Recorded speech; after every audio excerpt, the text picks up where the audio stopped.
Today, we're going to be talking about how to sell and package email security. This is an educational series. So, even if you are not a Mailprotector user, we will have some really good stuff for you. I am the Vice President of Community for Mailprotector. And if you have seen one of the webinars prior to this in this series, you'll know that we have had a number of hosts from Mailprotector in this series. We've had members from our partner success team, from products, from marketing, because we're all heavily involved, not just the community team. We are all heavily involved in really helping and supporting our MSPs, MSP partners, and the overall community in growing their business and specifically around email security.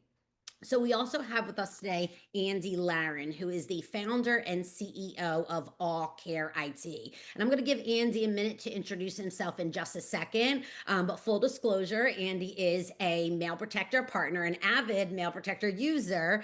He is also a member of our Partner Advisory Council. So he is very active in giving us feedback on all things, Mailprotector managed services to help us improve our support of the community. And if you haven't met Andy yet, you probably will somewhere along the way because he is very heavily involved in the MSP community, whether you've seen him on a panel at ChannelCon or presenting in some other format with the GTIA community, ASCII community, and so on. He is very heavily involved. So, Andy, why don't you take a minute and introduce yourself, your business, and how long you've been a Mailprotector partner? Good afternoon, all. Yeah, so Andy Larin from allCare IT. We're in Kingston, Ontario, Canada, so between Toronto and Montreal. Been in the business for quite a long time. Next year it'll be 30 years. So I started in 1996. And back then it was hardware, and then things morphed over the years into where we are now with managed services and security services. And we're 21 on our team. And with Mail Protector, I think it's been about 5 years now.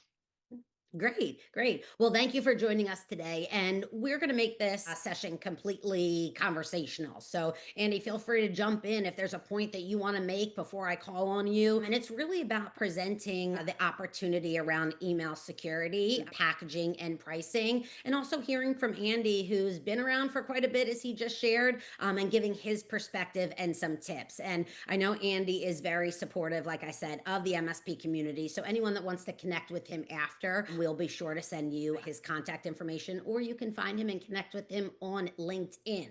And a few housekeeping items also before we jump into it. Feel free to ask questions in the Q&A session. Mikey Lemieux, who you heard at the beginning of this webinar, our director of marketing, will be monitoring the questions and helping us answer some of them throughout the session and at the end out loud. So we'll talk through some of them. If we don't get to some questions live here, we will absolutely follow up and make sure those questions are answered. The session is being recorded and will be available on demand after today.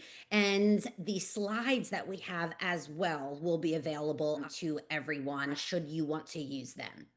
So, jumping right into it, what we're going to be talking about today, again, some of the things that MSPs experience, find challenging, or doing on a daily basis around packaging, pricing, positioning, overcoming hesitation. And I know Andy's got a lot to share there, offering some real world examples and resources at the end. Now, we mentioned partner resources here, but again, for anyone that is not a Mailprotector partner yet, we do have some resources available for you as well to help sell email security in general. So you can use it even if you aren't offering Mailprotector.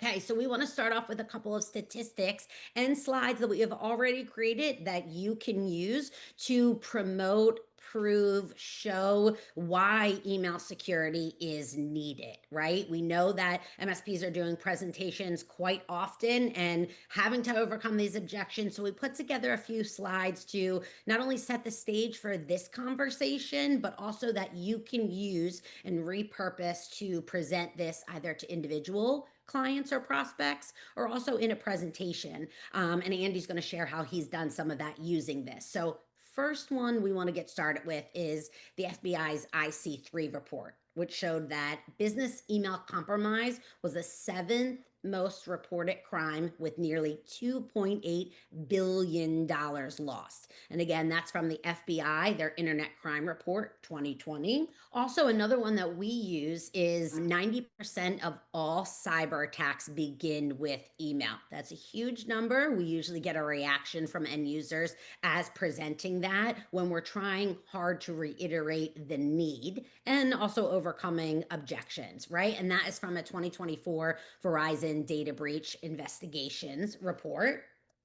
And out of those 90, out of that number, they were phished in under 50 seconds. So Verizon had said it takes under a minute for a phish to actually effectively go through. And Andy, I know that you had mentioned previously to me that you're using this slide specifically. I don't know if you mentioned the other ones, but that you're using this in presentations and such. So why don't you share how you've used this for the audience? Yeah, absolutely. So last year, I'm on our local Chamber of Commerce board, and last year we had a business summit, and one of the talks in the business summit was all about cybersecurity. And so I had a panel of a variety of different experts, and I started off the panel using this slide where we talked about phished in under 50 seconds from the Verizon threat report.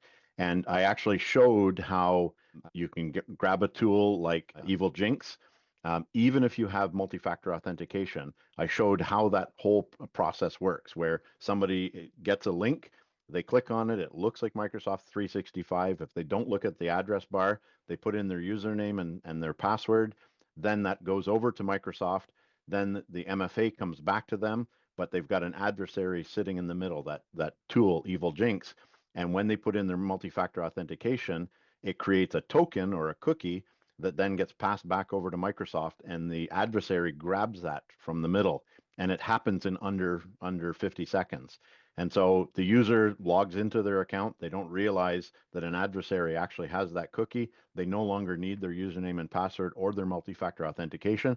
They're in and they can see everything that that user can see. So they can see their emails, their contacts, their calendar, their OneDrive, all of their SharePoint. And if they're a global admin, then it's game over because then they can go in and they can kick out users, they can kick out the other global admins. They have full access to everything. So this is really, really important to make sure that email is very secure. Thank you, Angie. And I'm going to go back because I fumbled this and it just wasn't coming to my head. But out of 90% of all of those cyber attacks that begin with email, they were phished in under 50 seconds. So that's from the same Yeah, report, the 2024 Verizon data breach investigations report. So I just wanted to make sure I linked those together because I fumbled that a little bit. So thank you for sharing. you're So welcome. thank you. So the challenges that the MSPs are facing today, some of the challenges, because we know there's many when promoting, pitching, suggesting email security, some of the challenges that I'm sure everyone on this call has heard one time or another, if it ain't broken, don't fix it. We all know that clients are resistant to change. They have fear of disruption or added complexity, right? How many times have you heard what we have works fine? And then price sensitivity versus value perception, it not being worth the trouble. So all those things are what we're hearing from our MSPs as they're promoting managed services in general, but email security specifically. So Andy, can you touch on before we go into how you respond to some of these challenges and objections? Can you share some of these that you've experienced when working with clients? For sure. Some are definitely resistant to change. We'll position it with questions. So we'll ask them, how much spam do you get? How much time does it take to deal with that spam? Are you worried that some of your employees will click on links and give up some of the data or give up their credentials? And oftentimes those questions really start getting somebody thinking, and they start thinking about the business risk. Oftentimes the tool that they're using is either misconfigured or it doesn't do a good job. Before we go in to see a client, we'll take a look at their domain. So we'll know whether they have things like DMARC in place. And so if I see that they don't have DMARC in place, there are certain questions that I will ask to really position our value there. Great, thank you. So these are the challenges, just reiterating that you're all facing today when promoting managed services and again, specifically email security. So we're going to talk about how to overcome those challenges, objections throughout this webinar today. So first, Andy, let's start with packaging. So MSPs have options on how they package their managed services. So, we've Yeah. got bundling, standalone versus layer service packages, the value add positioning and packaging M365, right, with backups and other services. So tell us a little bit about how, like your journey actually, before I ask how you're doing it right now, how have you, kind of moved from where you originally started with your MSP packages to where you are now and how you're offering them now? Yeah, good question. So one of the things that we used to do, and we weren't alone, lots of MSPs did it this way, was offering, three packages or five packages. And that made it very difficult for the person that you're talking to make a decision. So we would have a silver and a gold and a platinum and a diamond. And and oftentimes the person didn't understand the differences between them. So they would either choose the cheapest one that was there, or they'd choose something in the middle because they're not really sure. And so we weren't doing a good service to our client by doing that, because there were gaps. There were things that we weren't doing because there wasn't enough money. We couldn't put the same amount of tools in it. So now we only have two packages. We've got our standard package that includes all of the baseline security, all the low hanging fruit, and then we've got a compliance package that offers more tools that then make them compliant depending on the regulation that they have to adhere to. So that makes it much easier to position.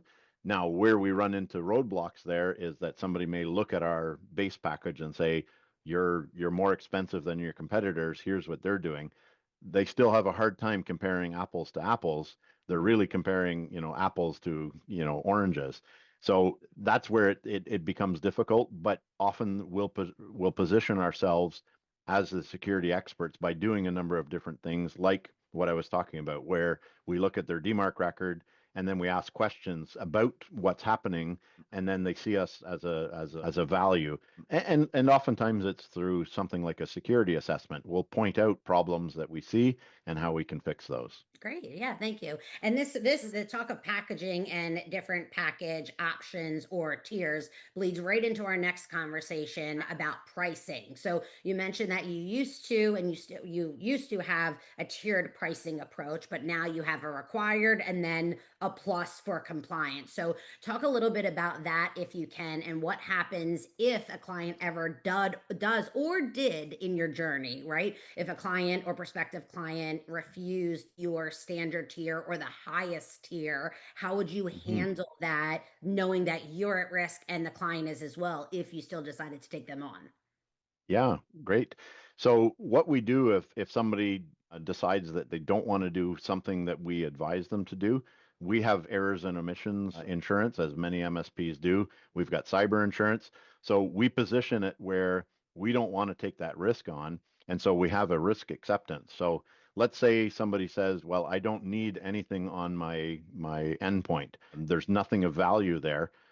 So cyber insurance will say we are only paying out on machines where you do have backup. So if you don't have backup there, then they will not pay for a recovery of that data because you've said that that's not important data. So we'll have them sign a risk acceptance. Or if they're controlling their own domain and we don't have the access to it, then we'll have them sign a risk acceptance because their domain could go down, email could stop working because they're controlling their domain. So there are a variety of different things that we have a risk acceptance form for, where we'll show them, and in there it outlines 10 or 15 different reasons why they should be doing the thing that we're doing. And generally it's not fear based, it's more of here's the cautionary things that are required, and then usually they won't sign off on it. They'll say, okay, actually let's do the thing that you're suggesting because that sounds like you're really lowering my risk. Great, thank you. And that risk acceptance form, I've heard for years now. I've heard specifically in another organization with working with MSPs is having that form of liability or Yeah. whatever the MSP is calling it, some form saying, okay, if you don't go with our recommended package, this is how you're at risk, and you're going to need to sign saying you're at risk, right? Because at that point, Yeah. it's normally a pricing discussion, right? That the customer wants to go with, or a potential customer wants to go with a lower package and not willing to pay that price. But once you put that form in front of them and say, okay, here's how you're at risk, here's what the potential is you'll lose, I will not be responsible. Go ahead and sign this. And I've heard, right, that usually that turns things around and that they might be willing to up the ante, if you will. And there have been times where we suggest certain things and a client does not, or a prospect does not want to do it. And we say, okay, well, then we're walking away from the table because it's not worth our liability to do it. That in itself is generally a wake up call as well. They're saying, wow, you're willing to actually walk away and not get any money from us because this is a liability. And when I say yes, then they're like, okay, well, let's continue talking because I want to work with you. You've proved the value, and then they want to do the thing that we've suggested that they do. Yeah, and thank you for saying that too, because one thing that I want to reiterate here is that you've been in business for quite some time. You've had this journey, as I said before, of going through different models and methods, and you found what really works for you. But a lot of MSPs, either ones that are just starting out, either ones that are just moving into a more superior email security platform, they might not want to walk away from the deal, right? It's all about that where that MSP stands, right?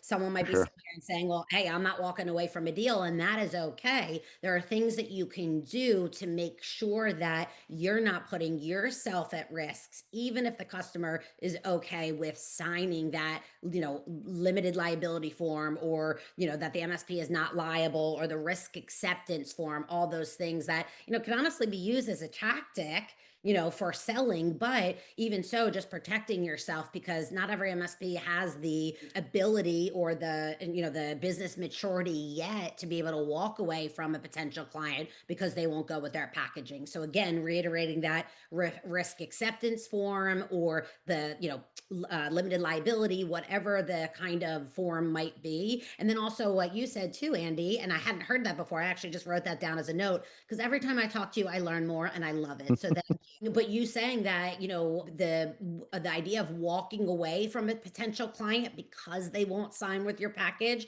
because it's too big of a liability for you, and then them coming back and saying, okay, well, this is scary if they don't want to work with me, like you said, and they don't want to make money off of me, then something must be really serious here, right? Absolutely. Yeah, Yeah. and we've actually fired clients because they constantly push back on things. We're willing to work with clients and have a roadmap of where we're going to go because, budgetary restraints do come into place.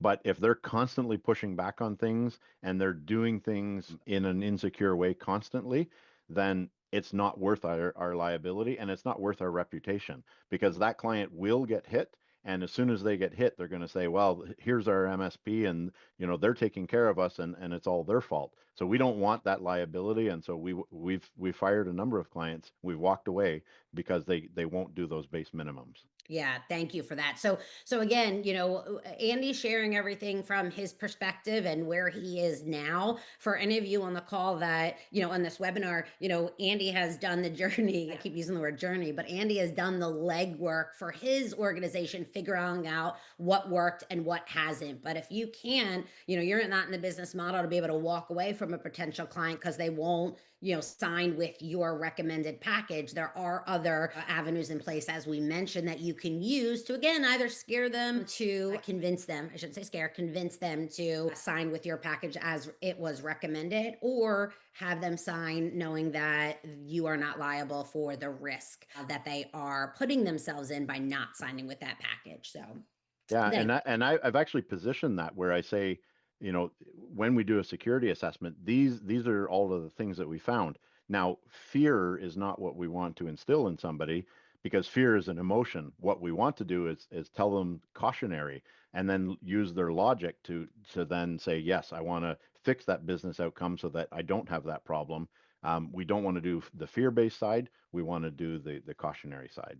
That's exactly. And thank you, because I corrected myself after I said Yeah, fear. no worries. I'm in complete agreement. No, thank you. That's why you're on here. But I am in complete agreement. I actually just made a note of that too. Like, you want them to recognize the business outcome, not be afraid of it, recognize the business outcome, and then having them know that you're there to help minimize or alleviate that risk. So you mentioned the word right before I switched the slide. So positioning and messaging. So we talked about this in quite a bit of detail at a previous event you and I were both at together, Andy, and I know you have a lot to share here. So why don't you share, if you don't mind? You mentioned a little bit of this already in a couple previous slides, but why don't you share your positioning and messaging around, first, reframing the conversation?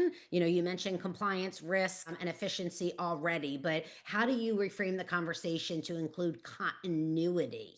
Yeah, so oftentimes in the past, I have, many MSPs get into the business because they're very technical, and then, they get into the business. They didn't start out in a business degree.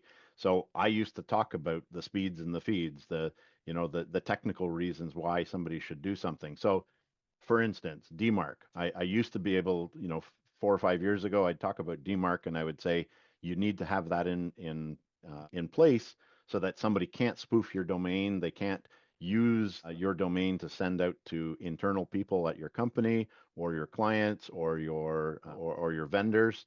And talking about it from the security perspective, sometimes it resonated with people, but oftentimes there was a blank look on their face, and it kind of reminded me of the Charlie Brown teacher, the want. So what I started to do, and as I started to mature into recognizing business outcomes, is I would talk to those business leaders with things that they needed. So I would talk about, do you ever get clients that say, whenever you send me an email, it always lands in my junk? Or when you send me an invoice, I never see it in my inbox. It always lands in my junk. And sometimes the business owners would say, yes, that happens all the time. Sometimes they didn't know those things were happening. And so there might be a few other people around the table. And let's say the office manager would say, yeah, that happens all the time. And the business owner is like shocked. They're like, really? So businesses spend a lot of money on marketing. They want their emails to land in the inbox for something that they're going to sell. They want their invoices to land there so that people pay the invoices and they've got good cash flow. So those are really, really important to every business. So you tie it to the business outcome instead, and you ask, do those things land in there? When they say yes, then that's when you can tie it back and you can say, instead of talking about DMARC, let's say, you can say, well, there's security that's not on your domain, on your email, and I looked at that and I could recognize that that wasn't there. The reason it lands in the junk is because the server that it's receiving doesn't know whether it's actually you that sent it or somebody else, because there isn't the proper security in place there. So it lands in their junk. And as a byproduct, anybody can use your domain. They can send to your internal people, they can send to your vendors or your clients. Does that ever happen to you? Do you ever get emails coming in pretending to be you, the CEO, or somebody else in the organization? And they'll say, yes, yeah, it happens all the time. So and so will get emails saying, go and buy, some gift cards or whatever it happens to be. So then we say, well, when we put that security in place, those things go away. It protects you. It protects your domain so that you're the only one that can send out from there. And then those emails will land in the inbox. So tying that to the business outcome really brings clarity to that message. And that sums up the last point on here, and keeping the message simple, right? You talked about success stories. Actually, I don't know that we mentioned success stories, so let's come back to that. But no tech jargon. You did that initially, and you'd see, faces glazed over, and thinking they're hearing the Charlie Brown voice. So Charlie Brown's teacher voice. So share, if you can, some success stories about messaging and also storytelling. So you touched on that a little bit, but share some of your storytelling you use to shift perception, again, from them worrying about the cost to worrying about the business outcome. For sure. So, sometimes clients will ask more technical questions. They want to know, and they'll say, I was talking to my golf buddy about this. Is that the SPF record? And so they know a little bit about what to ask. And then you can talk to them a little bit more about those technical things. So sometimes you do have to delve into it, but I try not to hit that first. So, as far as stories, unfortunately, like we do a lot of incident response. And so we will bring on brand new clients because they got hit with a business email compromise. And Mhm. sometimes it's in, the hundreds of thousands of dollars that they've lost. That's happened several times. And so we'll come in, the MSP that they're dealing with doesn't know how to handle it. We come in, we find the problem, we fix the problem, and then we have to share that with sometimes the insurance company or law enforcement. So unfortunately, I've seen that too many times where, a CEO is crying in their boardroom because, they're 20 years in business and their whole business is going down the drain at this moment. Sometimes there's been that has ransomware that's been deployed, and they don't have proper backups, and they're worried about spending $1 million to pay the bad guys. And what do they do, and how's this going to affect them going forward? Will people still deal with them? Is their name going to be down the mud? So unfortunately, lots of these stories have happened, and we want to position ourselves so that we avoid all of that sort of thing. So we talk to clients about fixing all of those things so that they can just do their business and not have to worry about these things. Around storytelling, there's been, I think, a shift in both MSPs and businesses being willing to share horror stories, if you will, right? Like the Mm. situations you mentioned about you being called in for incident response and getting a new client out of it to come in and kind of clean up the mess. And I've heard a lot more MSPs lately being, I shouldn't say lately, this is over the last couple of years, they're not embarrassed about the fact that they've been attacked. They want to use that as education for the rest of the community. There's two individuals that I'm thinking of specifically, and they'll go around the event circus and they'll present Yep. on how their MSP was attacked, what happened, share all the details, share, where they were vulnerable and how they fixed it. And they want to go around and educate other MSPs so that it doesn't happen to them. And I find that not all end users, right? And Mailprotector as a channel only organization, we don't work with end users, so we're not speaking to them directly for the most part. It's all through MSPs. So, but we hear often from MSPs that, end users are willing to share how they were Mhm. attacked and how they've since, rectified that vulnerability or so. But I love that people are opening up and sharing so, maybe they can help the next person from not experiencing that. So there's another aspect of that storytelling too. Absolutely. Especially if it's something that's out in the news, then you want to get ahead of it and give the proper messaging on this sort of thing. And you're right. I know several MSPs where they were hit themselves because of a tool that they were using that had an issue. The bad guys got into that tool and then they pivoted it out to all of the clients.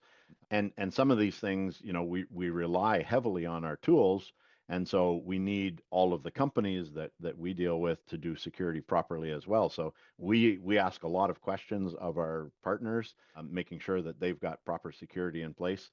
But these things happen. DoD gets hit. Lots of banks get hit. It's just a matter of making sure that you tie up the low hanging fruit, the basics, and oftentimes those basics aren't being done. I see a lot of MSPs out there that don't have DMARC themselves on their own domain. So then it's very difficult to talk to a client about it because it's not something that you're looking at yourself.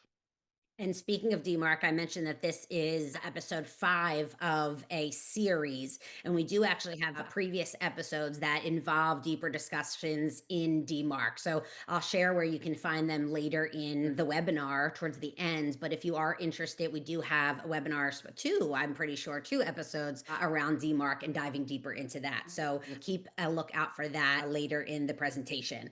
So thank you, Andy. And moving on to objection handling. Again, we have had so much to talk about here. We've mentioned objection handling quite a few times here so far. So some of the objection handling that we've seen MSPs, have to respond to is, of course, cost. We talked about that, complexity, how their current tool works just fine. Again, if it ain't broken, don't fix it. Change management, clear next steps, and the migration, right? So we don't want to say that, message migration or, switching email tool is easy, but Mhm. we need to respond and promote it as frictionless as possible, low risk with minimal disruption. So I'd like to start there, Andy, because we didn't really talk about that aspect in anything so far of the actual migration and the potential disruption. So how have you handled that objection? Let's start there.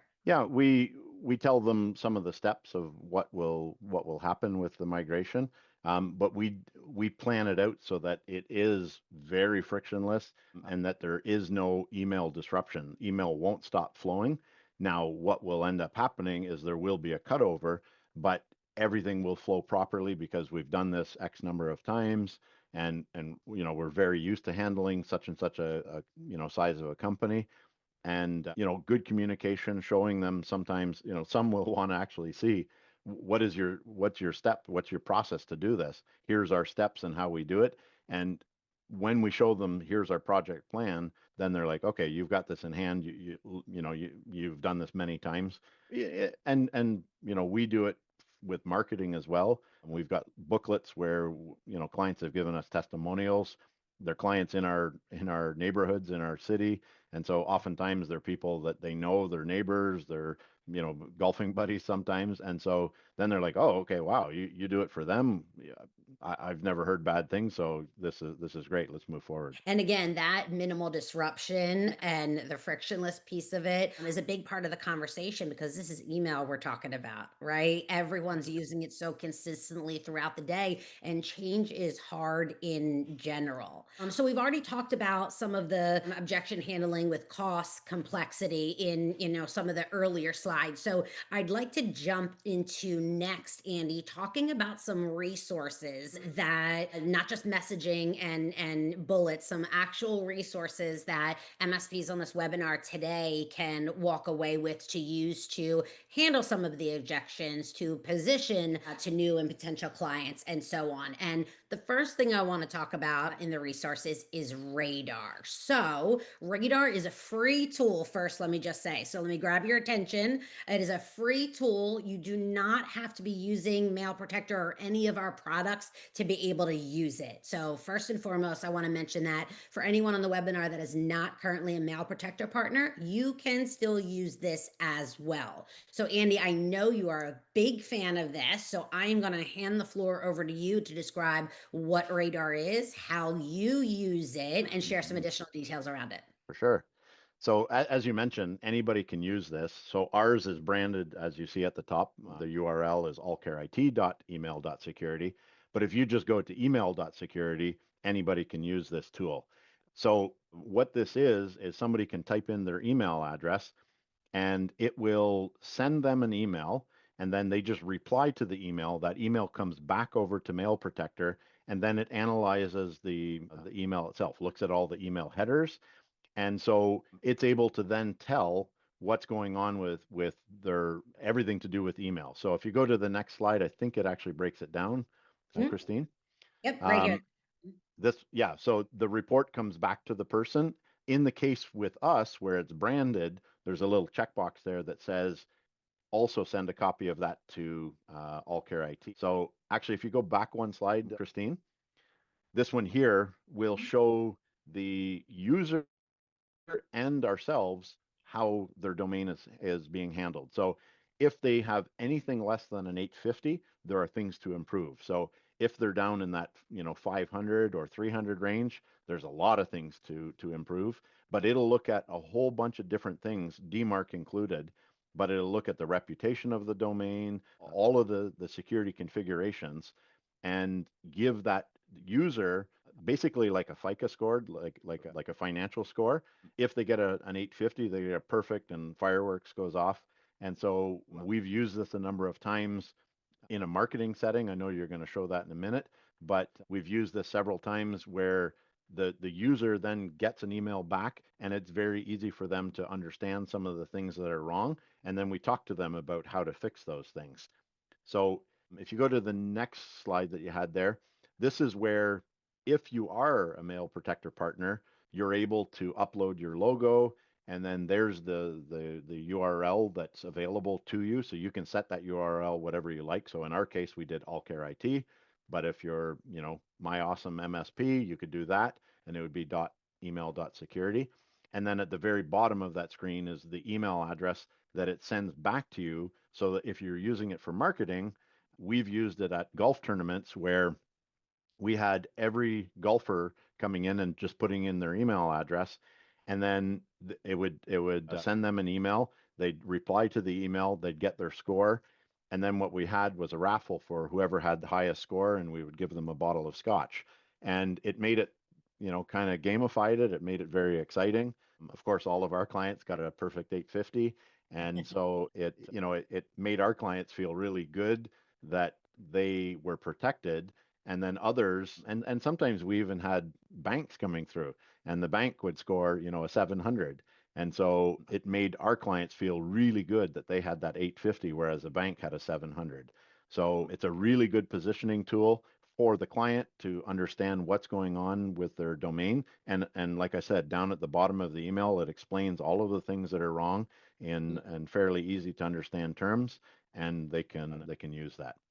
So let's go back just 1 second, Andy, so we can just clarify something that I didn't mention. So Andy's showing you here his specific URL that he's using to send to clients. And as he mentioned, you'll see right above his logo at the bottom, share my radar report with allCare IT. So the end user has the opportunity to uncheck that if they want. Of course, you don't want them to, because then you get a notification, you'll see their score, and you can use that as follow-up for after a post event. And we'll talk a little bit more about that event Andy mentioned and how he uses it. We've got some pictures for you too, but this is only for URLs for MSPs. So when we're using it to show MSPs for them to test, and we're going to share a QR code with you, we don't receive any of your information. So we do not use this, much to my chagrin as a marketing individual, right? We don't use this as any kind of lead generator. We do not capture your contact information. For MSPs, it's you fill it out, we get no notification, and we get no contact info. We don't see your score. So using it for yourself, we don't have any access to any of that information, but we use this and set this up to be a potential lead generator for you. So like Andy said, when he goes to these events and he's using his unique URL, he's hoping that they don't uncheck this share my radar report with allCare IT, so that he receives it and said, okay, wow, like he mentioned a bank, this bank scored 700. I need to get with them and talk to them about it. And he's using that as a way to follow up from events, using it for lead capture and a reason to call on them post event. So I'm just going to skip around on a couple of these slides. Andy, you already went over the different scoring levels and how it matches a credit score, basically. Now, what I want to go over here too, because you mentioned this very briefly, but maybe go over a little more depth, what the factors are that we use in determining this score. Yeah. So as you see there, there's a number of things that get a certain score. And so each one of those will be out of a certain point category. So the ones that are in green are okay. The ones that are in yellow, that's a cautionary thing. The one that's in red, that's something that's bad. So in this case, their domain and IP reputation is bad. The second one, their MX records, there's a problem there. So it identifies the problems to fix, so that if you fix those, then instead of those being a negative, they'll be a positive, and then you'll get that perfect 850.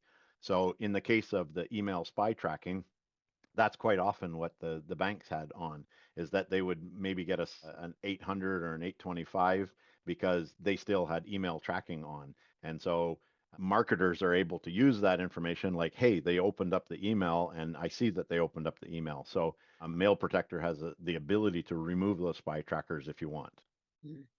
Awesome. Thank you. And then last but not least, as far as Radar goes, this link right here with this QR code, this is for MSPs. This is for you to share with your clients, non-branded if you're interested, but you do have the ability to, as a Mail Protector partner, brand it as your own, as we already discussed. But if you want to check it out yourself, just go ahead and scan that QR code right there, and that'll take you to the Radar test, and you can test it yourself. And again, we won't get your contact information, even though we already have it from you registering for the webinar. But we won't get any notification, and we won't see your score either.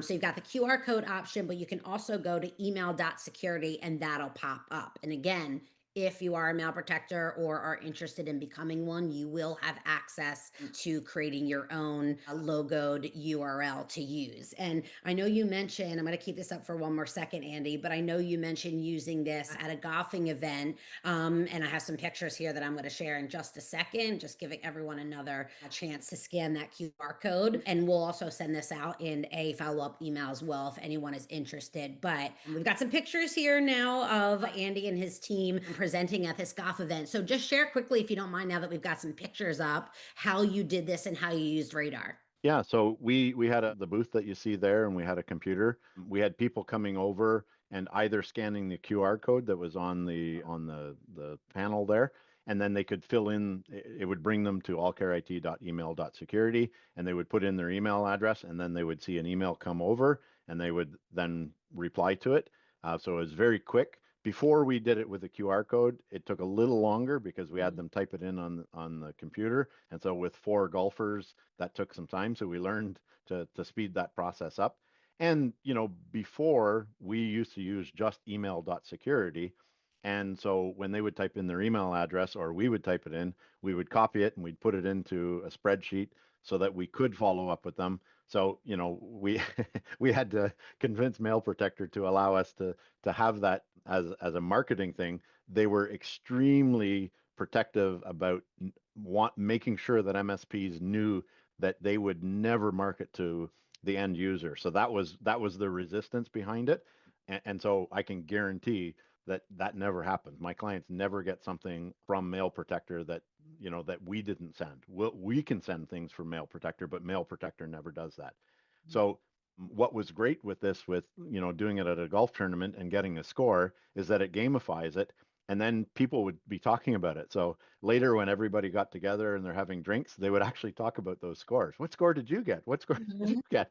And so it was funny because people wanted to know, because we had a really nice bottle of scotch. People wanted to know kind of ahead of time who might win this, Mhm. and they would say, they told us 850 is a perfect score. Did anybody get an 850? And then Yeah. it was, of course, our clients and a few others that would get the 850, and they're like, how did you guys get it? There's something wrong with ours. We better talk to them to figure out how to fix it. So it was fantastic. Love that. Thank you. And thank you for sharing that, because again, this tool, there's so many uses for it. And again, you mentioned, Mail Protector not contacting their end users. When the end user or prospective client is clicking that box, or not unclicking it, I should say, that their report can be sent to allCare IT, just for example, they're giving permission for it to be sent to allCare IT, not Mail Protector. So we don't receive it, we don't access it. And so as Andy mentioned, there's no risk of us even having your prospects or leads or current contacts data. So thank you Yeah. for sharing that, Andy. And again, I can't reiterate enough, this is for all MSPs in the community to use. You don't have to be a Mail Protector partner, but the next resource that we have built, and I want to run through this quickly to leave time for Q&A, but if you are a Mail Protector Shield user or considering it, we have just built out a phenomenal onboarding kit, as I'll show you here. And Andy is an avid user of this. And again, he's a partner of our Partner Advisory Council, which he just mentioned that he convinced Mail Protector to update Radar for the MSPs as you saw it. And we definitely listen to his feedback because he's willing to give it. And he really, and the rest of the Partner Advisory Council really helped mold this and make sure that we built the best possible kit we can. And I think we have scored. So I'm just going over briefly what this kit is. It is a turnkey enablement for MSPs. Inside of it, we've got a presentation deck, video, very simple, easy to digest, a guide, and email templates. What it delivers is faster migrations, education, easier closes. Now, we know that change is hard. We've talked about that a number of times throughout this presentation, especially as it comes to email. So, we wanted to help and support our MSPs in not only convincing their end users that this is doable, but that it can be quick and painless as well. So, if you don't mind, Andy, can you go over a little bit how you're using this onboarding kit with new clients? Yeah, so it's got those email templates are really great because you want to prepare your clients for what's coming. So in there, there's emails for sending out a few days before you're going to make the changeover, the day of, etc., so that they're understanding what's going to happen with their email, that things are going to change for the better. The video guide is fantastic. I even used that once with a client where they didn't quite understand some of the things that were happening inside of Shield. And so we used the presentation deck and the video to show their team how things are working. And that comes as an email with the video. It's just, people sometimes don't read. They skip over those emails that come in. So all of that is already pre-sent. As soon as all of the users get pulled into Shield, they get an email sent to them. But sometimes people miss those emails; they delete them. So we showed this particular client, and that was really helpful for them to go over it and ask questions. Just a couple of things I saw in the chat. One of the somebody brought out that when we were talking before about the URL that shows up if somebody clicks on a link in the browser and then they put in their credentials on a mobile device, that's very difficult to see. So very good point there. That's something that you can point out with end users. One of the other questions that was asked was about how do you separate MSP type sales versus email only sales? So if we're taking care of a client, we want to take care of their endpoint and their email together. But sometimes in like a co-managed situation, they've got they've already got contracts to take care of their endpoint and they want us to take care of their email. So we just spell that out and we make sure that they understand we're only taking care of this part. Somebody else is taking care of this part. So again, we may get them to sign a risk acceptance saying we're only taking care of the email. You know that we're not taking care of the endpoints. Thank you. Thank you for addressing those. And Mikey also is keeping an eye on all those questions. So keep them coming. And we're going to wrap up here in just a second and open it up to Q&A. And thank you, Andy, for responding to that because I have not been looking at the chat, but Mikey is keeping an eye on it. So just to recap very quickly, some of today's takeaways, we talked about packaging and pricing as a profitability lever, positioning, shifting the client mindset. Andy gave you some really great examples of kind of how he talks business outcome and risk, messaging from, having the client being hesitant to adoption, and then the onboarding kit as a method of helping migrate your clients and prospective clients to Shield. Now, on the onboarding kit as well, I wanted to mention that, other vendors, if you're using other tools, not just in email security, but other tools in and outside the email security space, more than likely have onboarding kits specific to the process that you're using. So if you are using another product and not Mailprotector, you can certainly ask that. We're building it out, obviously, specifically for Shield, but, keep Radar in mind that we shared as well. And that is for any MSP on this call today. Andy, before we open it up to Q&A, because I do want to leave some time for that, do you have any last minute final thoughts here or anything you want to stress that you may not have in previous slides? Yeah, that onboarding kit is really important. Anytime that we start working with a vendor, we want to know, do you have a go-to-market strategy for us to use for our clients? Can you save us some work in talking about some of the features about whatever it happens to be without naming the name of the company necessarily? Because oftentimes our clients don't know which tools we're using, but are you going to help me with some of the feature set, some of the messaging that I can go to market with? So thank you very much to Mailprotector for doing that. And what we always look for, it's basically what our clients are looking for. We don't want to deal with a vendor. There are vendors out there where it's very transactional. You buy things from them. Where I buy computers or parts, it's very transactional. We don't have much of a relationship. But what we want is a partnership rather than just vendor relationship. And so that's what we've got with Mailprotector. So thank you very much for that. Thank you. And thank you for everything you shared today. I really appreciate it. And like I said, every time I talk to you, I learn a little bit more. And I was feverishly taking notes over here as you were talking. So thank you for that. So, with that, Mikey, if you want to come and join us and share some questions that are open in the Q&A, that would be great. Yeah, sure thing. Andy, early on, excuse me, you mentioned being a part of your local chamber of commerce. What Yeah. is the like benefits of, do you recommend that for other MSPs? Yeah, I mean, I like being part of the community. So, Christine mentioned before that I'm very active in things like GTIA. I go to about 10 conferences a year. That is a community. And, I've received so much from the community, the MSP community, that I want to give back. So I'm often on panels and trying to give back to the community that I've learned so much from that's been so good to me.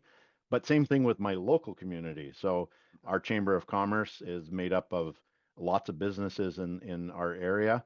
And so I want to give back by being on that Chamber of Commerce board and trying to help and steer with any way that I can. It's a variety of different voices on the Chamber of Commerce. So, some may be in, certain businesses and they bring strengths because of that business. I bring a very strong, cybersecurity message, governance message. And so I want to help out. And it's a way of, being a voice in your community, thought leadership, and I think it's really important. Nice. Now, when you're dealing with different size businesses, like small business compared to, big corporate business, do hmm you change your kind of packaging and model pricing depending on the size? Sometimes, oftentimes, smaller clients actually are a little more work than larger clients when you look at the number of people that they have. So, yeah, but then sometimes you might get a business that's got 6 locations, and so then you've got to look after 6 different locales. You've got people in all of those areas. So sometimes we do have to tinker a little bit with the package, and sometimes we'll give little discounts on certain things if they're doing this or they're not doing that, or they've already paid and they're in contract with a certain tool. So until that comes up, we won't charge them for that sort of thing. However, for the most part, we've very much tried to standardize on what our offering is so that we don't have somebody that gets hit with something and we say, well, that's because you're in our silver package. If you'd have been in our gold package, that wouldn't have happened. Nobody wants to hear that sort of thing. So we have pushed things forward constantly. And, like Mailprotector is zero trust. We apply that on the email side of things, but even on the endpoint side of things. So things like Threat Locker, we push that so that we're doing zero trust at the endpoint. So everywhere that we can, we try and lock things down as much as possible so that people can do their jobs, but they don't have to worry about all of the problems that exist. Yeah. And you talked about zero trust, and that's kind of a hot topic around our headquarters.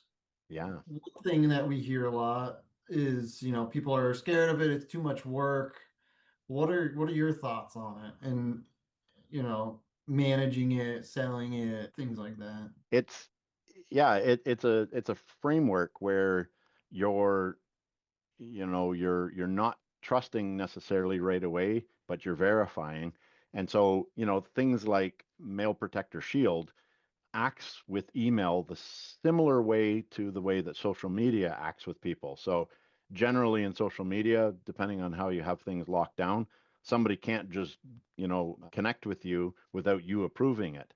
Email has never been that way. Anybody can email.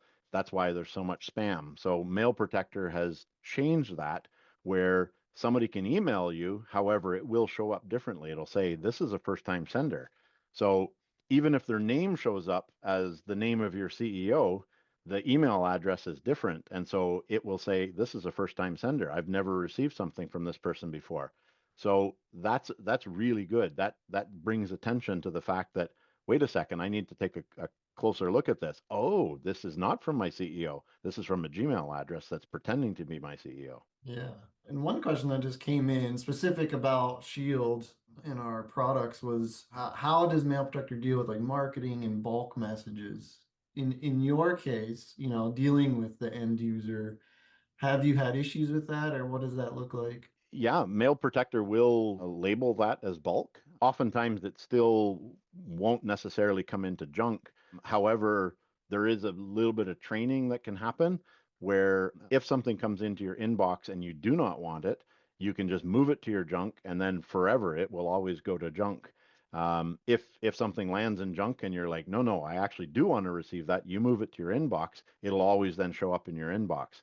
So it works with Microsoft junk, but it does a much better job of the way that Microsoft handles it. Yeah, Hey, I and know. Mikey, sorry, Mikey, just before we ask any more questions, I want to be conscious of everyone's time. We are approaching 2 o'clock. So just wanted to leave this slide up. As I mentioned, we do have 4 previous episodes, webinars in this series. If you want to go check out any of the previous ones, as I mentioned, DMARC, Andy brought up DMARC, I think 2 or so times on this webinar. If you're interested in learning a little Super more important. and watching those episodes, you can just go to the link below or just find it on our website, and you can watch them on demand. Yeah, All absolutely. excellent. Yeah. And thank Fred, you for being a has to part of drop. this. And I was just I'm saying, thank happy to you for stick being a around for a part. few minutes too if there's more questions. Yeah, we can ask more questions. I just want to be conscious of people's time. So anyone that has Absolutely. to jump can take a look at Yeah. this. Mikey, I think we can keep going. Yeah, we'll have a few more questions Great. for anyone who wants to stick around. And one I thought was good, and you talked a lot about like vendor relationships, partner, some are vendors, some are partners, and you would treat them like that. The one question was like, is it better to have a lot of vendors that you work with, or is it really like trying to reduce that so it's you're dealing with one or two? That's a great question. So, yeah, some MSPs will consolidate and work with one particular company. So, whether that's a ConnectWise or a Kaseya or others, where they'll take all of the products that that company uses. My approach, I prefer best in breed instead of having all of the consolidation. So sometimes it might be tools inside of that organization, but I prefer on each component to look at whatever the best of breed is and then make that work with all the other tools that we have. And that way we're offering whatever happens to be best at the time. And every year we go through our stack and we make sure that all of those tools are best in breed. We actually label our security stack with the year. So we increment the name of it based on which year it happens to be so that people know, hey, these things are actually changing. Yeah, that's a great way to look at it. Jumping topics a little bit, one question that came in I thought was really interesting was, you did a great job of like showing how you did the golf tournaments. When I first saw that, I was like, oh, it's genius. I never would have thought of that. It was Um, my wife. She's the marketing genius. yeah, I love, that's just a really engaging way to do that.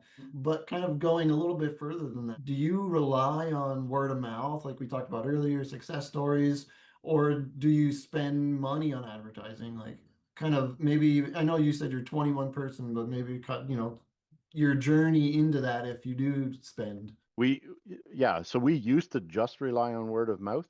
And so the amount of new clients, was a slow trickle in, especially if we asked clients, for a referral.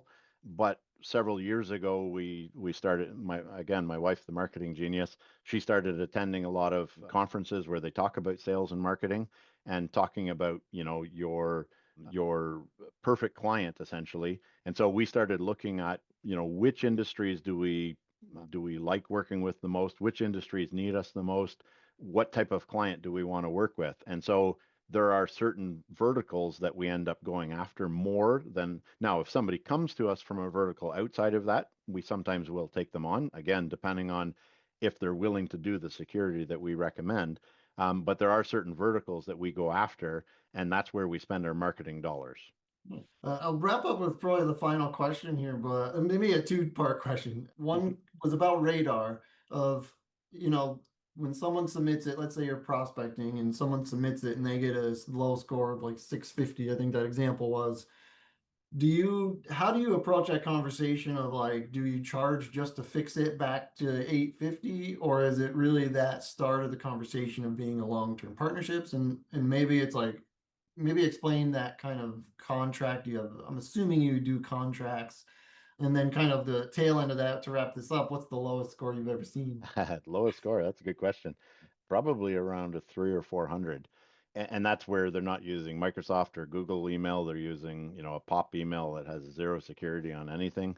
So we have in the past done projects where a company just wants help to to beef up their security. Usually we use that as our foot in the door to try and get more. So, but generally we're dealing with smaller companies where they don't have anything. They're either dealing with an MSP, or they don't have any IT, or they've done nothing whatsoever. So we use that as a launching ground where we say, if this is how your security is on the outside, where anybody can look at the security, then what's it like on the inside? And so then we'll offer to do a free security assessment. We'll show where all of their weaknesses are, and we do that by actually sending them an email with a link. They click on the link, and then we give them everything that we're able to see from there. And so that way we position ourselves as experts to know, here's what a hacker would have access to. Now let's look at buttoning that up so that that doesn't happen.